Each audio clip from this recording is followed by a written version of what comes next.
But let's talk about the Middle East right now and what's happened and the extent to which the United States and Donald Trump have played a real role with the Saudis and the Qataris.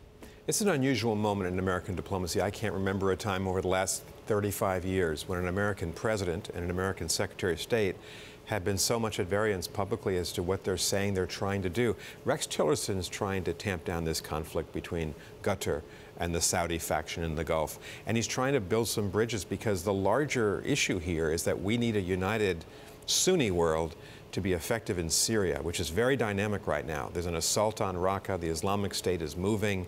We're going to have unity, Turkey, Qatar, the Gulf states, to have an effective policy. But the president keeps pointing the finger at Qatar, very much aligning with Saudi Arabia. And it must be tough to be the Secretary of State these days, or the Secretary of Defense, when your boss is undercutting what you're trying to do. Does the Secretary of State still set foreign policy?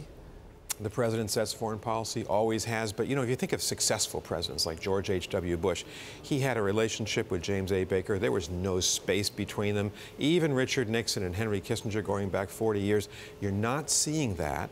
And that's very important in diplomacy, that someone negotiating out on the point, and Tillerson's out on point, has the backing of the boss, and that's weakening the American position.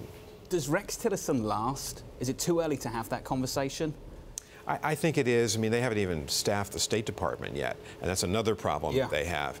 But the president is not really running the foreign policy of the United States. He's running the statements of the United States, and he seems to be disconnected from the actual day-to-day diplomacy of the country, which is worrisome, to say the least.